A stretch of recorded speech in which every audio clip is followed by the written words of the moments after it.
It's very early. I was up at 3 a.m.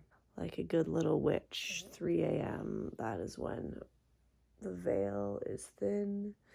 And so I woke up at 3 a.m. and now I'm just like having a slow wake up. I usually like to wake up early, but 3 a.m. is a bit much. I think I got some anxiety today because I have to like get ready for surgery. Like I have to make my living space ready, and I have a whole bunch of life things that I have to wrap up, and all I want to do is be an artist. I want to be really like creative and stuff, but there's always time if you choose to make time, right? Technically I'm being creative all the time, and so I'm kind of trying to like embrace that in life. Everything that I do in life is part of an artistic process. Everything. Even the things that feel dull and boring, they are all part of an artistic process, which is the creating of my life.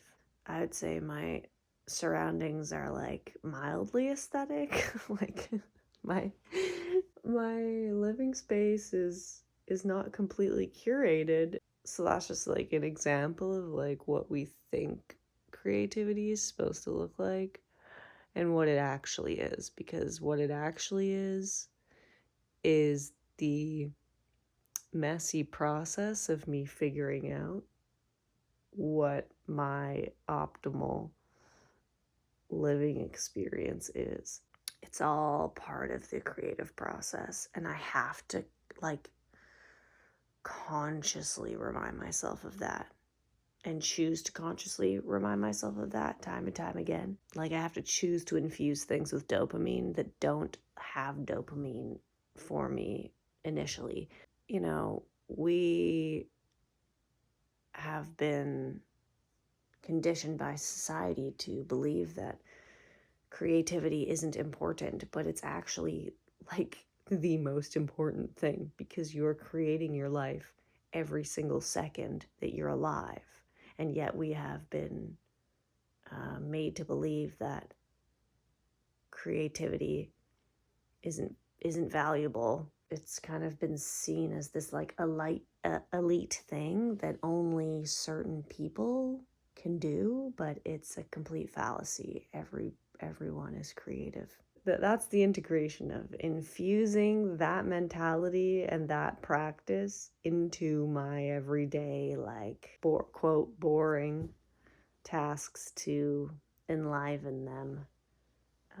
And honestly, it's not always easy because, like, a lot of the things are, like, 3D things, like, cumbersome 3D things that are just things that are just like, okay, these are my raw materials and this is what I have to work with. What are you going to do with your raw materials? Today, my raw materials include the rising sun because I was up so early. So I'm going to take my camera and catch the sunrise. It's a blessing to catch the sunrise, and we don't always get the chance. Except I see a lot more sunrises in my future if I'm going to keep waking up this early.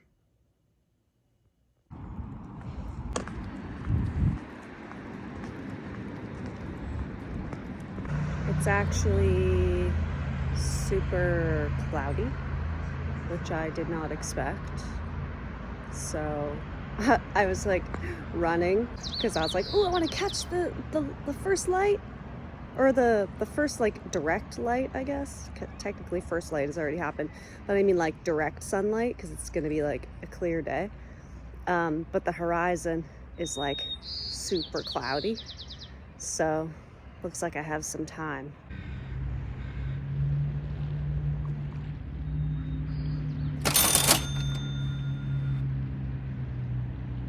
Some of the best advice I ever got early in my photography career was, if you see something and you like the way that the light looks, to photograph it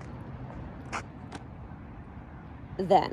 Like, don't see something and be like, wow, that looks really cool in this light, I'll come back to it and photograph it later. No, if you have the ability, photograph it now. Most of us have a phone in our pocket, and you know, photos are readily available to us at any time, which is why we kind of take the art for granted sometimes.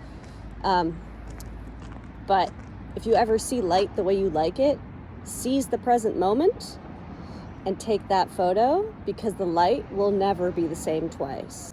And I love it. Sometimes we get like stuck in this monotonous loop when we go through our every single day, and we are like, everything feels the same and everything looks the same. But if you really like pause in the present moment and look at the light, and you really look, you would see that it's actually different every single day. That would actually be a really interesting experiment to do. Maybe one day. Also, the other phrase that goes along with that is, the best camera you have is the one that you have with you. It really doesn't matter what you have to capture that moment with. It's how you perceive the light and how you bring your presence to that moment to capture it. That's what makes a phenomenal photograph, is like your intention behind it.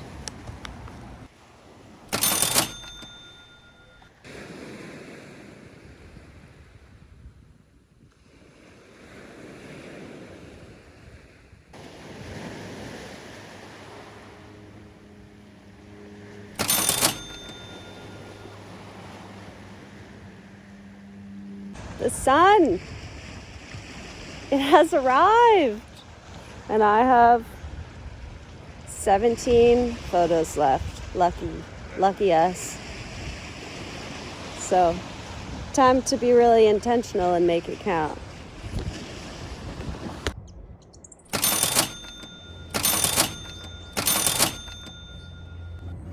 Okay, that's it. That's all, folks. I have one photo left.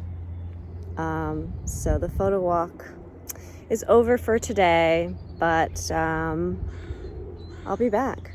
This was so fun. I think I could get used to this. So anyway, I'm going to take my last photo, and I promise, no matter what it looks like, I will show it to you. Bye.